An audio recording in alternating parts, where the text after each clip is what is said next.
Hey everybody, welcome back to the show. This is Rob from Rob's Game Group. I hope everybody out there is doing good. In this episode of A Look at the Book, we are going to be taking a look at Swords and Six-Siders. Now, what is Swords and Six-Siders? It is put out by, I still can't say this right, Presses Intermedia. They actually have several games that they put out. This is a Rules-Light 1d6 based OSR fantasy. From the back of the book, it says, inspired by the earliest of tabletop role-playing games, Swords and Six-Siders relies on a single six-sided die and is designed for both new role players and old schoolers looking to get more gaming done in less time. This expanded edition also features new material, guidelines for using existing OSR content, a multiplayer adventure, solo adventure, sample campaign setting, and more. Alright, so it is perfect bound, pretty hefty, pretty steady. I mean, it's not falling apart, not anytime soon. It weighs in at 210 pages, plus the character sheet, which, let me find. You can tell a lot about how complicated the game is going to be based on the character sheet, and this one is pretty simplistic, which is not bad. Sometimes simple is really good. I have heard it mentioned that people thought it was neat because the pages are black, and it's because each page in the book has a black border and is done to look like it's on like a scroll, which is kind of neat. I like that. I like the cover art. That really caught my eye when I was looking at stuff. Now, it does say on the back that it's inspired by the earliest tabletop role-playing games, but on the front, excuse me, it says it's a 1d6 based OSR fantasy. And it is, but understand that this is not what I would consider a retro clone. It is definitely its own game, and it is inspired by old school gaming, but it has enough twists and turns, and the fact that it only uses a d6 makes it seem very different than D&D. So let's just start going through the book. You know, we have the credits, table of contents, common abbreviations, you know, what is a GM, AC, hit points, all that.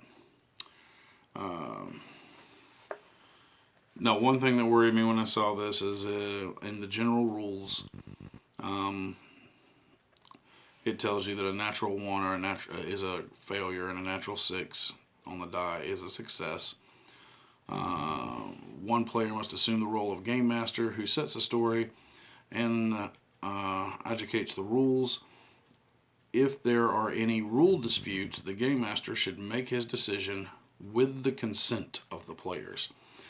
And no, when I read that, I immediately, because there's a lot of games out now that are more modern games, excuse me, that are very, get the consent of the players to do this and do that, and it really takes away from the DM or GM fiat and the power you have as a GM over your story. And no, if I decide that I want rules to work a certain way, I'm just going to tell my players it works this way. I'm not going to ask for their consent. Now, that being said, I'm not going to do things, and most GMs aren't going to do things intentionally to make it hard on the players or to screw them over. But I am of the old school mindset of the GM is the final rule when it comes to anything at the table. And that goes for whenever I'm playing too. The GM has the final rule. So when I read that, I was like, oh man, is this book going to be, you know, oh, we did an OSR book, but we made it very woke and SJW. And that's the only instance of that in the entire book. I read the whole thing, and it was a good read, but that was the only place I saw that in the entire book. Let's see, we go through, we start with character creation. Characters begin play at level 1, follow the steps below. The first thing you do is choose a race, then you determine, you know, and it's dwarf, elf, halfling, or human. Then you determine ability scores, and it goes into how to do that. Then you choose a class. There are more than your standard classes here from old school role playing. You have the cleric and the fighter, the thief, and the wizard, not magic user, wizard. But you also have the myrmidon, which is kind of your battle wizard. It's a wizard fighter hybrid. And your pathfinder, which is kind of your scout type character. You choose an alignment, law, chaos, or neutral. And there are specific languages attached to that. Then you select armor and weapons, choose spells for myrmidons,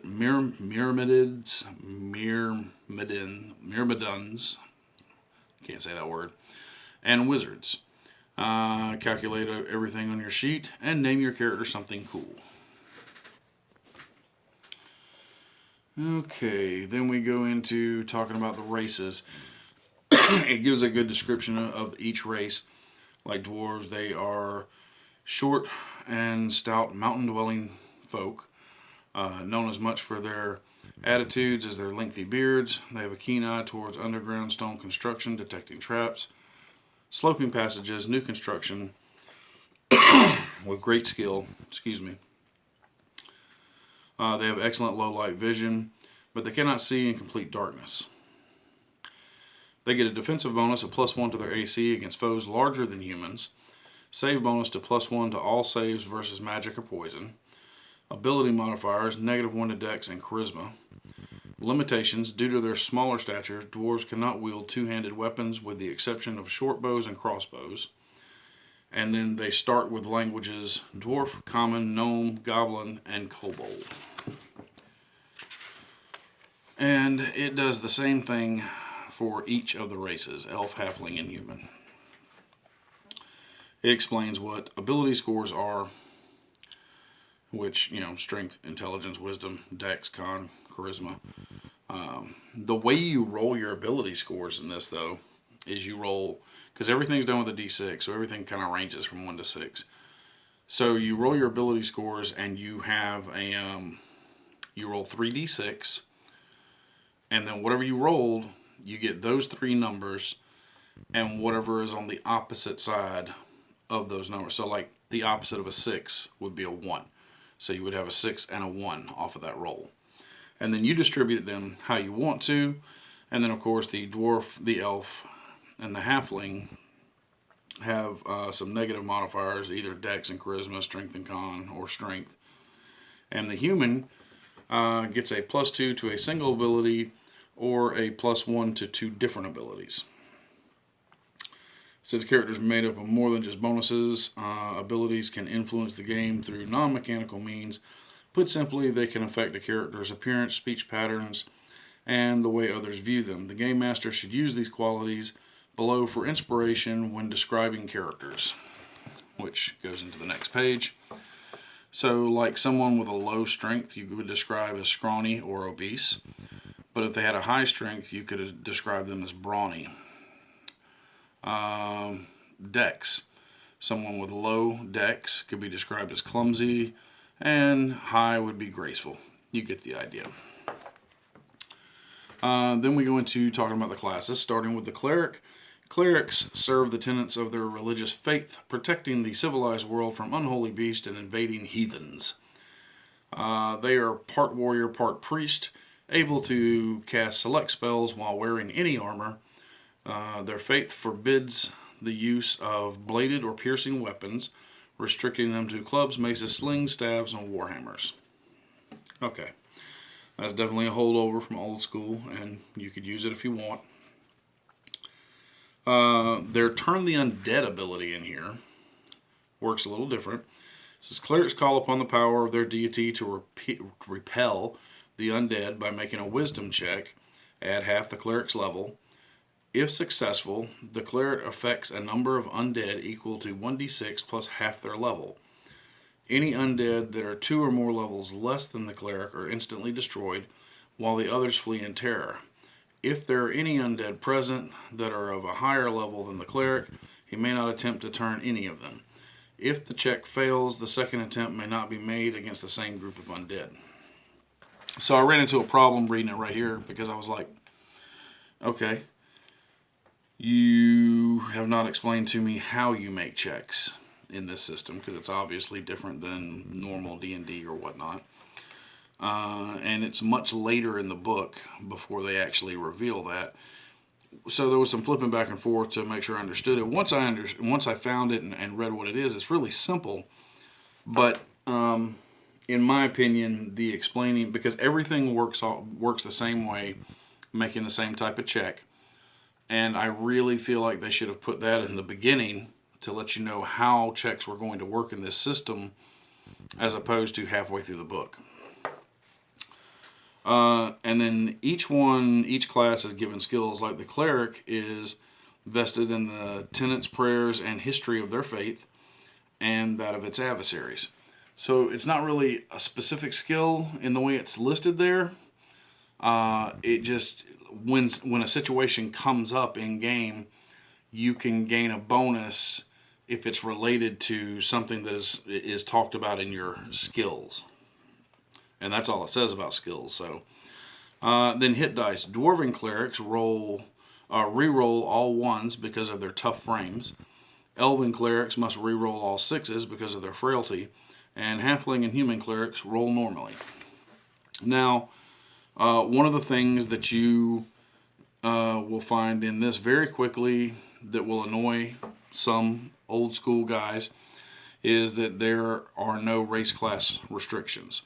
So you can have a dwarven wizard. Heresy.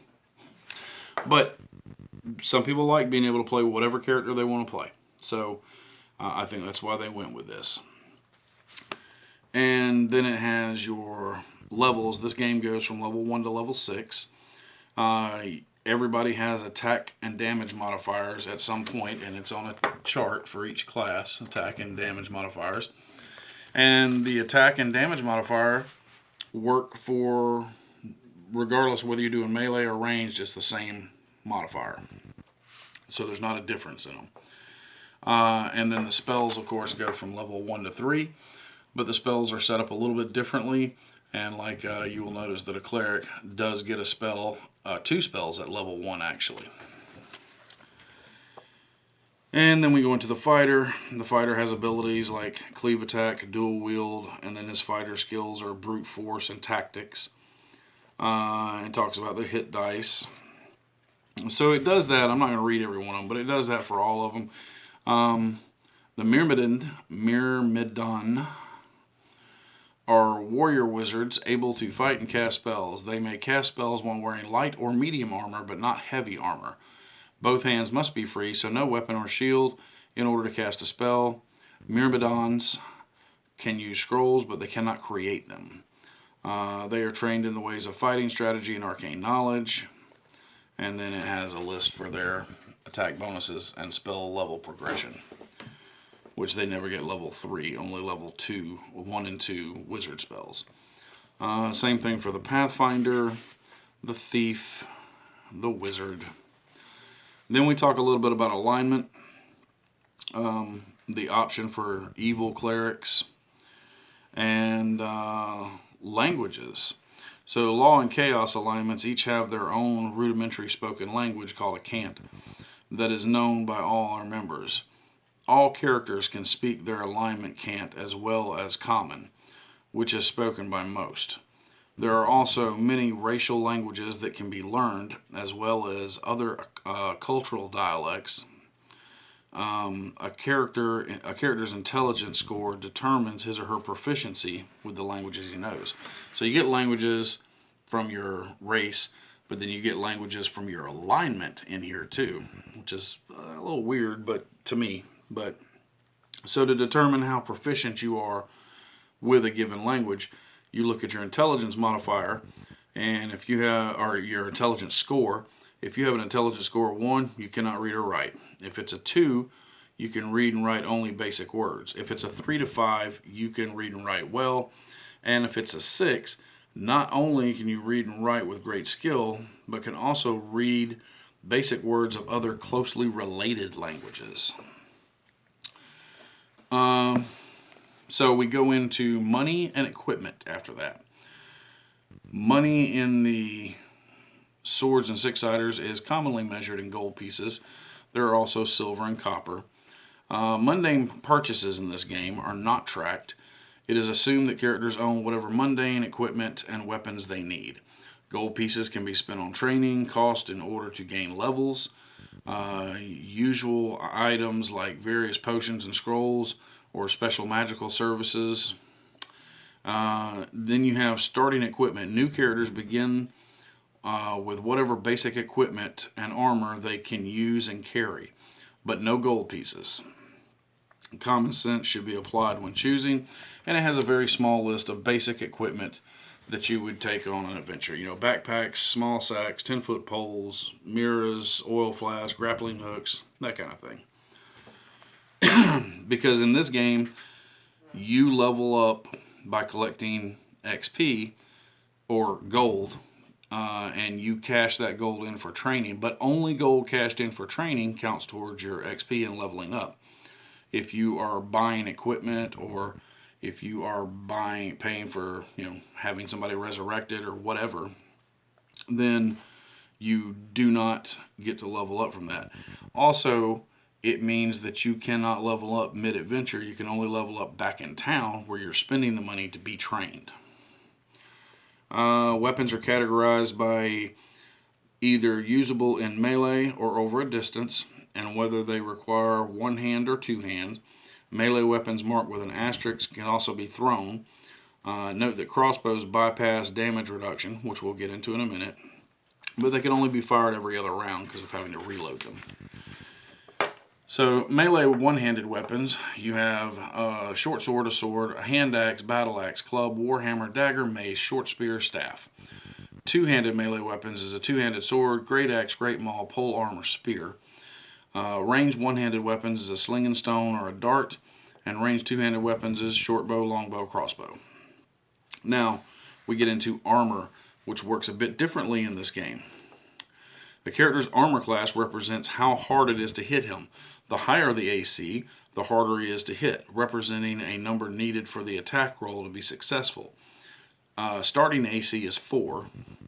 Shields and helmets provide +1 bonus to AC.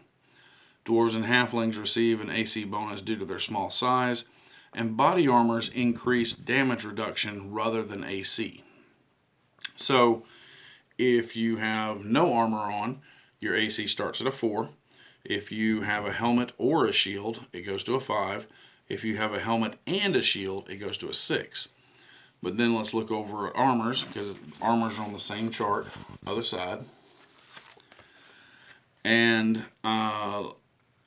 leather and padded armor, which is considered light armor, has a DR of 1. Chain and scale, medium armor, have a DR of 2. And plate and banded armor, heavy, have a DR of 3. That damage reduction is how much you get to take off of any damage done to you when you get hit by a monster or opponent. However, regardless of damage reduction, a successful hit will always do at least 1 point of damage. So, I don't know. I haven't played it, but I do think it's kind of neat that you can get a bonus to your AC, but at the same time, armor reduces damage instead of making you harder to hit, which is kind of a little more realistic. Because actually, the more armor you got on, the easier it would be to hit you, not to damage you. Any character can wear a helmet and carry a shield, but a shield cannot be used when wielding a weapon that requires 2 hands, casting spells, or utilizing thief skills. A character's damage reduction represents how many points of damage are subtracted from a hit. Every hit does at least 1 point of damage, like I said. Light and medium and heavy armors refer to how much of the body is covered. Alright, so then we go into hit points and hit dice. Hit points measure a character's vitality, toughness, combat skill, and luck. Hit points are determined by rolling a character's hit dice, which is designated by their race class combination. Characters start the game with 1 hit die, roll and accumulate an additional hit die every time they gain a level. When characters are reduced to 0 hit points, they are typically near death or knocked unconscious, depending on the situation. And then we go into leveling. You start at level 1 and you can level up to 6. Level 2 cost 1,000 gold. Level 3, 5,000 gold. Level 4, 15,000 gold. Level 5, 30,000. And level 6, 60,000 gold. And just to show you a little bit of the art that's in here, it's very old school art. Let's see. And then we have adventuring advice. Combat should be a last resort because it's dangerous. Know when to search. Knowing when to withdraw. Seeking help. And then some information on hirelings. And they have a reaction table on how the hirelings will deal with you. And then we go into spells. And spells, remember, there's only 3 levels of spells, and you can cast any spell that you have slots for. Cleric spells, first level spells, you have Cure Light Wounds, Detect Evil, Detect Magic, Light, Protection from Evil, Purify, Food and Drink, and Resistance. And most of the spells are described in just a sentence or 2. And that's all the info you need. And that's pretty good, because I tell you, some of the later editions of D&D spend a lot of time over explaining how something works. But then you have 2nd and 3rd level cleric spells. Then we get into wizards and myrmidons. Wizards and myrmidons can cast wizard spells that they have memorized. They need spell books to memorize spells. Replacing a lost or destroyed spell book is possible, but cost 1,000 gold per level of the character. Then we have first level spells, most of which are your standard spells you would expect. They don't have Magic Missile, but instead they have Magic Eye-Beam, which kind of does the same thing. But 2nd and 3rd level spells, I'm not going to go through every spell. Alright, so we get into action and conflict. And class skills, it talks about how they're, each class says, that like the fighter is skilled in brute strength. And it explains how you would use that. So, for example, a 3rd level fighter with a strength of 6 attempts to kick open a locked door. Since the character is a fighter skilled with using brute force, the Game Master allows him to add half his level to the roll. This means that the fighter will roll a 1d6 plus 2 from his level bonus and plus 1 from his high strength. The fighter needs only to roll a 3 or more to succeed, because the core mechanic to this game is you roll a d6, you add the relevant modifier or subtract the relevant modifier, and you are trying to achieve a 6 or higher. And that's a success. Or if you roll a natural 6, it's automatically a success. It's pretty simple, but I really feel like they should have explained that way back in the beginning of the book. So, going into talking about combat, rounds are tracked in 6 seconds each. Start out by checking for surprise, roll an initiative. It actually gives you the option for doing initiative both ways, either individually or per side. Movement may decrease range by moving closer or further away. It's exactly what it sounds like. So attack to hit rolls. To make an attack roll, you would roll 1d6, add any to hit modifiers. If the sum is equal to or greater than the target's AC, the attack hits. Remember that a natural 6 always hits, and a natural 1 always misses. You have damage rolls. When you do the damage roll, you roll a relevant damage die, subtract the DR, and then if there's anything left over, that's how much damage they take. Ranges are described in here as contact, reach, close, far, distant, and yonder.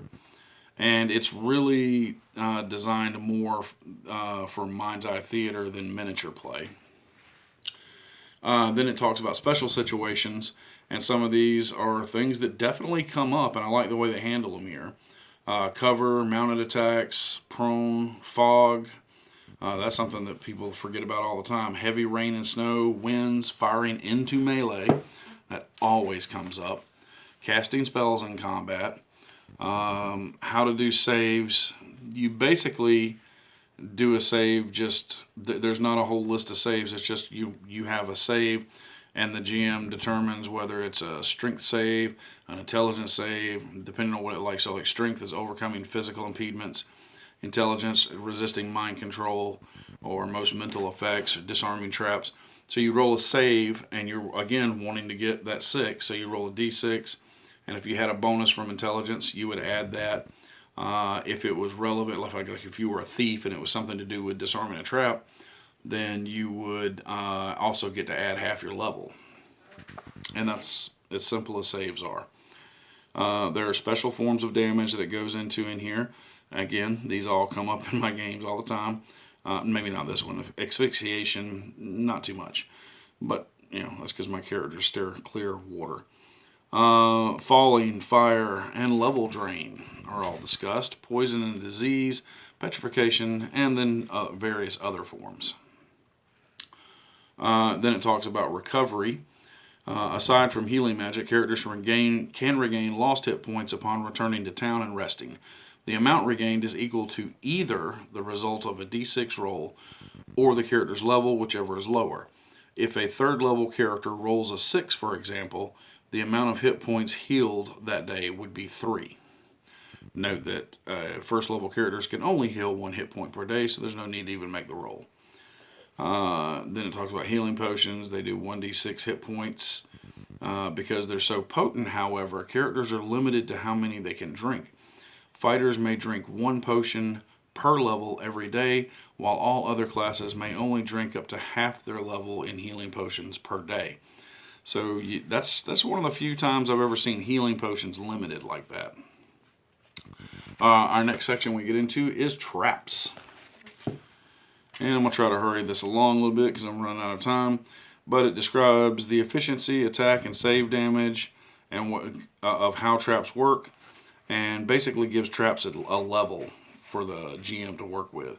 You have arrow traps, drop needle traps, pit traps, poison traps, portcullis traps, rolling rock traps, scything blade traps, falling brick traps, net traps, spike pit traps, tripping chain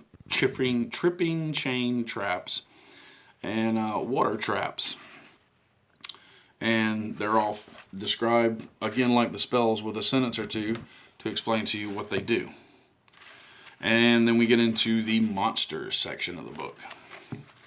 The monster section is pretty lengthy. I'm just going to have to hurry up here, but basically all monster stats are based off of a chart, and a monster is given an ML, a monster level, and you look up their monster level on that chart, and it describes everything about the monster for you depending on their level. And then when you look at the actual description, they just give you a description of the monster and then what monster level it is. Let's see, you got all your standard monsters here, from centaurs to dragons to hobgoblins to vampires. Alright, and then a chart on creating new monsters. The back of the book is on treasure, which is your kind of standard stuff that you would expect. And let's see, try to do this before I run out of time. You have a section here of various house rules. You can complicate the game more if you want to. How to create and run dungeons. And then we have a fairly big dungeon adventure in here, The Castle That Fell from the Sky, which has some silliness in it, including a character named Barbar Jinx. Let's see, keep going from there. Then you have Blackbeard's Riddle, which is a choose your own adventure solo adventure. And then we have introduction to a setting called Black Marsh. And Black Marsh is fully mapped out on hex paper, and it gives you a full description of the entire setting and how to create a setting like this of your own. And then we run into the character sheet, charts at the end of the book, and that's it. I like it. I think it's neat. I would probably run a small campaign with this just to see how everybody enjoyed it. But it's got some neat changes in it. The way some of the stuff works, I think it could be kind of fun to play with. And it comes with not only the full rules of the game, but a whole appendix on custom house rules And on top of that, you have a full big adventure in here, a cool solo adventure, and a complete setting. 20 bucks. 20 bucks off of Amazon. So not bad at all. I understand the original edition of this didn't contain all that, but this is, you want to get the six-sider Swords and Six-Siders expanded edition to get all that information. So I am really going over on time here because I've talked a lot about this. It even has little cutout minis to use if you want to. I don't know that I would do this nonstop. Like, Basic Fantasy is still my go-to game, but there's some cool stuff in here for sure, and I would like to run at least one campaign with these rules, just because I think it would be neat and it would be a different feel to, you know, playing some old school games. So if you like this and you want to check it out, go get it off of Amazon. Like I said, 20 bucks, not bad. I'm actually pretty pleased with it. That is all I have for this week, and until next time, good gaming and good luck.